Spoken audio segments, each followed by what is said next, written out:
oil leak between engine and transmission. Ito oh. Ayan, pagkumparahin natin yung langis niya, pareho. Malapot siya at saka medyo mapula ang kulay. Ito. Yan, nakakawang yan sa flywheel. Kakasya yung daliri natin dyan. Ano. Tips lang para sa mga bagito, yung mga ano na, may mga asawa na, magaling nang kumapa yan. Sentro yan kahit madilim. So, sa mga ano lang to, sa mga baguhan lang na hindi po masyadong magaling kumapa. Yung magandang araw mga kamatik, kumusta po kayo? Once again, welcome to my channel. Sa video ito ay mag-repair naman tayo ng oil leak ng manual transmission. Ang nakikita ninyo na ito ay manual transmission ng Tucson 2012. So may tagas siya sa pagitan ng makina at saka ng transmission. So samahan nyo ako at imbestigahan natin to kung saan talaga yung tumatagas at yung dahilan ng kanyang pagtagas, no? Let's go. Yan na, pinaliktad na po. Yan. Una natin gagawin dito ay tatanggalin natin itong release bearing ito. So hindi siya basta matanggal kasi angkla siya rito sa 15 port. Yan. Kaipit siya, bumabangga siya rito. Yan. Ito yung lever ng sa clutch master. Ito yung tinutulak ng clutch master. So tatanggalin natin yan dito. Bubunutin natin itong shafting para matanggal naman natin itong release bearing. Una natin gawin ay luwagan natin itong 14 na ito.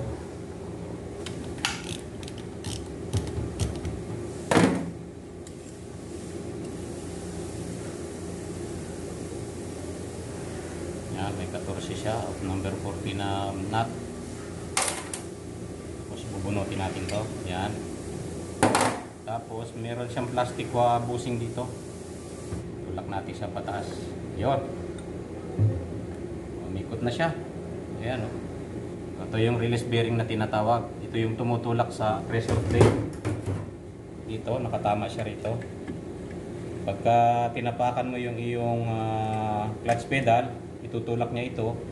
At magpi-freewheeling naman itong clutch disc sa kanya na nakalagay naman dito. Yan, ganyan. Yan ang tayo niyan. Tulak siya rito. Pag nagtulak ito, mag-aawang itong clutch disc at magpi-freewheeling siya. Ikot siya. Yun ang function niya. May 3 bolt siya. So hindi natin matatanggal itong bolt kung hindi natin tanggalin itong shaft na ito. So gagawin natin dito, ilalabas natin ano. Itin natin siya palabas. Yan. Yan, lumabas na. Yun, ito yung plastic na busing. Ayun, mabubunot na natin yung ngayon to. Ayan. Ayan, pag ganun. Yun. Ito yung kanyang release bearing port. Tawag dito. Tanggalin naman natin yung kanyang release bearing sleeve. Itong 3 disc na ito. Isa pa palang busing dito sa ilalim. Dito siya nakalagay. Ayan. Tapos yung isa nandito. So yan, ganyan.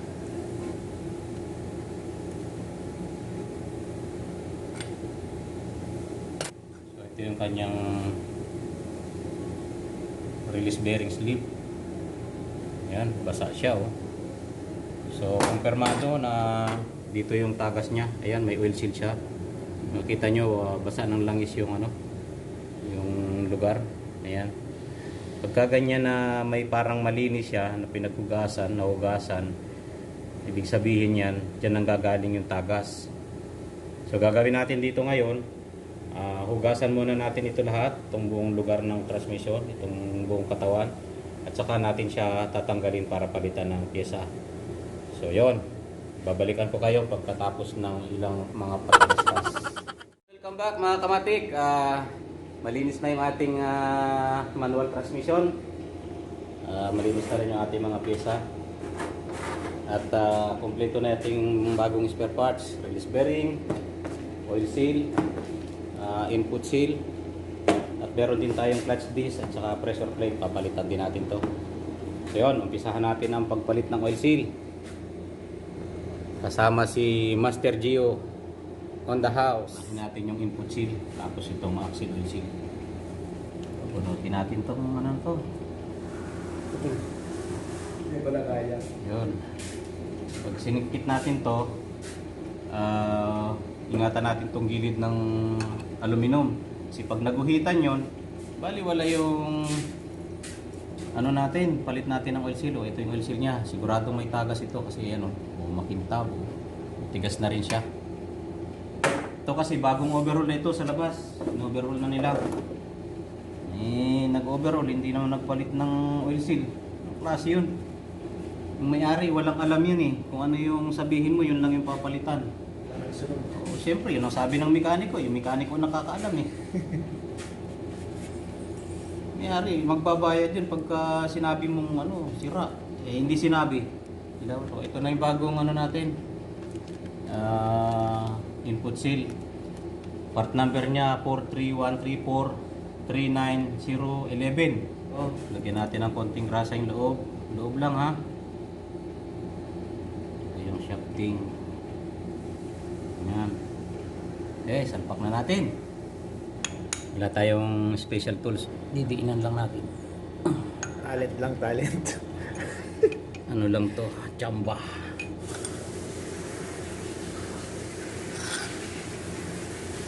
Okay na. Pasok na siya, pasok na. Okay, so kabit natin to.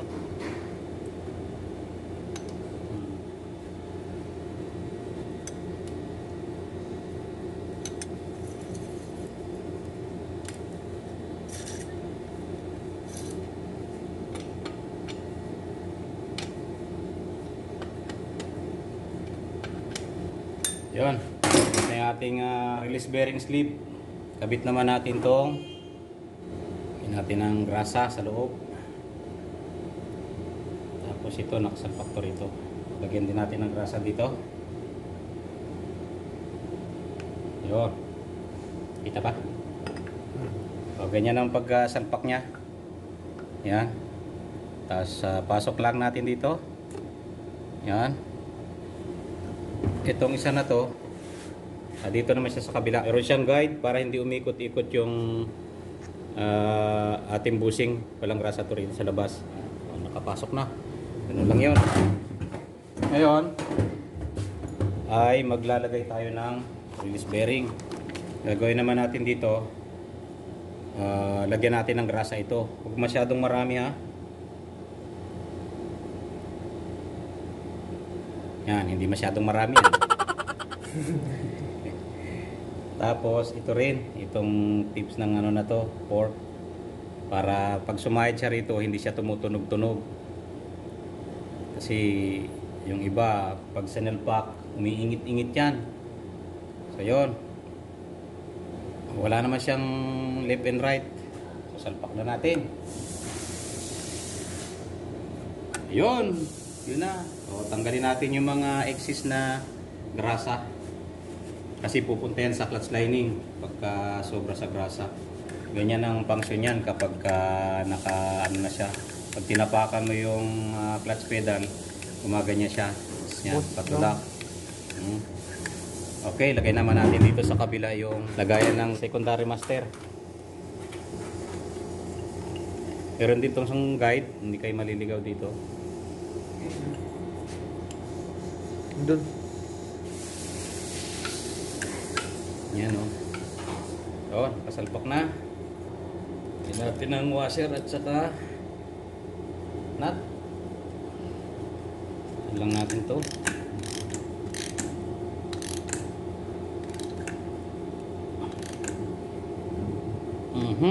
Palitan naman natin tong axle oil seal sa harapan. Yun lang pagtanggal niya oh. Yan. So, ito na yung bagong ano natin, right hand axle oil seal. Pareho. Ayun. So, yun, kabit na natin. Special tools to. Okay, dito naman tayo sa likod. So, ganito pagtanggal. Masyadong yun, sira na. Hindi pa kasama sa cover naman. So yun, ganun lang pagsukat. Kikili natin yung dinamage natin. Yan. No? At bubugin mo ng ataw.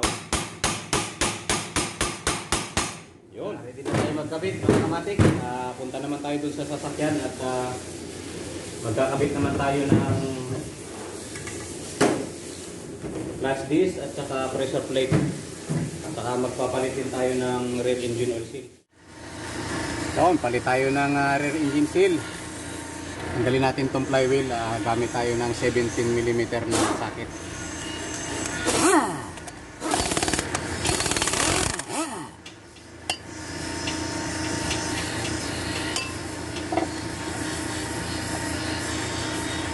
Ay, grabe.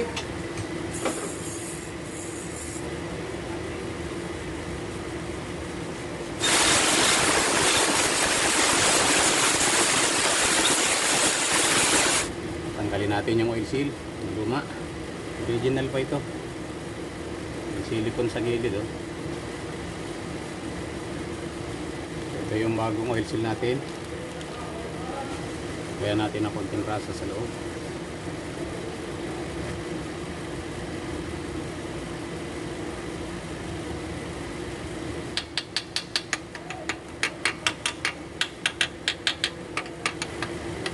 Okay, talagay na. So balik natin yung flywheel. Meron siyang guide dito.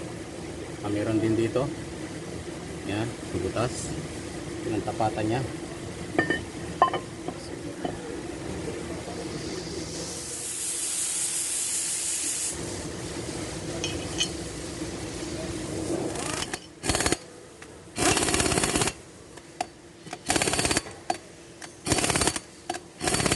Kabit na natin itong clutch disc mga kamatik. Pero bago natin ito ilagay dito, sapatin muna natin doon sa main drive, sa input dito. Pumasok siya. Ayan, pasok.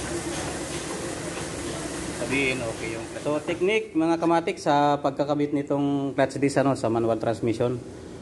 Itong nakabukol na ito ay nakaharap siya sa pressure plate. Yan, ito yung pressure plate natin. So nakalagay siyang ganyan, nakataob. Ang pagsentro naman ito, itong gilid na ito, yan, pare-pareho yan dito sa gilid na to sa kabila, saka dito. Bali tatlong side siya, no? Tatlong side dito, saka dito, at saka dito. Yan, nakakawang yan sa flywheel. Kakasya yung daliri natin dyan, ano? Ang gagawin natin, dahil hindi tayo gagamit ng panentro, ay isasakto lang natin ganyan, pantay na pantay dyan. Tapos kapain din natin dito sa kabila, yan, pantay din yan dyan. At magiging pantay din yan dito. Basta pumantay yan dito sa isang side, at pumantay dito, sigurado pantay na yan dun sa kabila na yan. Yan. So walang kawala yan kapag ganyan. Sa salat-salat lang yan. Kakapakapain lang natin. Kawang naman yan, kasya naman yung daliri natin dyan. So yan. Yan lang siya. Ang ginagawa ko dito, nung ako ay bagitong mekaniko pa lang, pagka idinikit kong ganyan sa baba, nakadikit na ganyan, ang gagawin ko sa kanya, papatakan ko siya ng super glue dito. Yan, mga tagdalawang patak sa bawat kanto. So bali 6 ano. Pag na-dry na yan, kumapit na, saka ko siya ngayon isasalpak doon sa flywheel. So dahan-dahan lang kasi madaling bumitaw yan. Madaling bumitaw. So dahan-dahan lang, higpit ka rito, tapatan, pag ganon.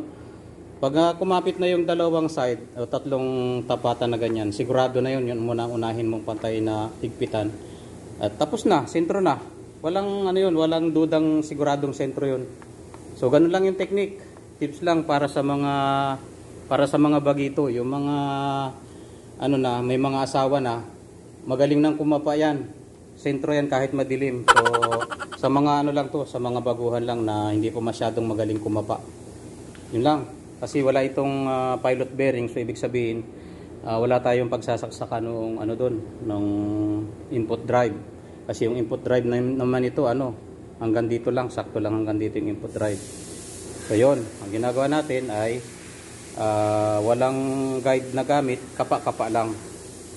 Para masanay tayo na kahit na walang special tools ay kaya nating magtrabaho at kaya nating kumita. So yun lang, kabit natin doon sa sasakyan. At ipapakita ko naman sa inyo kung paano yung sinasabi ko rito sa demo na to. Okay? Let's go! So yun, sasalpak na natin itong clutch natin mga kamatik nang hindi natin gagamitan ng guide, no? Silip-silip lang. nila.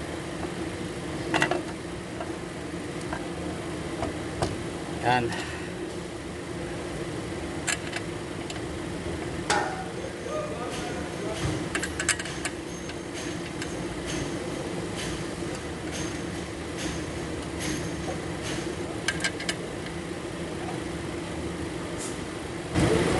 So para masentro natin to, merong tatlong lugar dito. Gilid. Yan. Dito lang natin siya hihipuin kung sentro na.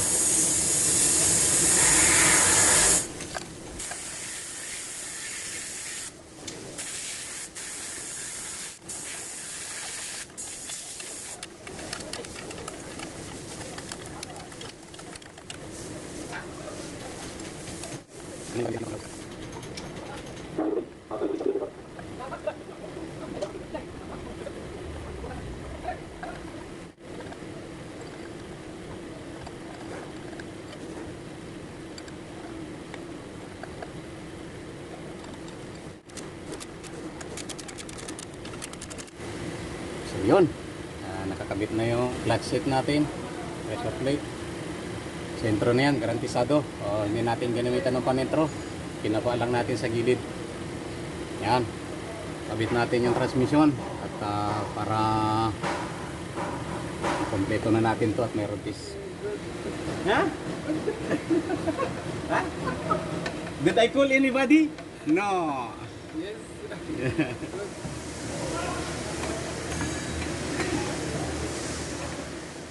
What need? Up? Wala down? Hmm?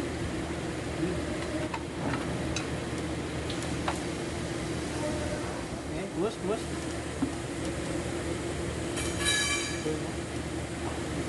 Push! Ah! Okay, nakasalpak na, kamatig. Okay, maraming salamat sa inyong panonood. Pakita ko na lang sa inyo mamaya kapag tumakbo na. Nakasalpak na. Yun na yung ating pagkasentro ng clutch. Okay? So, maraming salamat sa inyong panonood. This is Saprats, my best friend. Okay? And this is Ramil. Yan. Pinakamatinik ng body repair. Okay, mamaya ulit. Okay mga kamatik, tapos na tayong magkabit nitong ating manual transmission. Na-road test ko na siya at okay naman ang takbo. Saka chinik up natin, kaya inangat ko ulit dito, wala na siyang tagas dito kasi dati yung tagas niya sa pagitan ng transmission at makina. So ayos naman, so far so good. So release na natin ito. Maraming salamat ulit sa inyong panonood at hanggang sa susunod nating video. Masalam.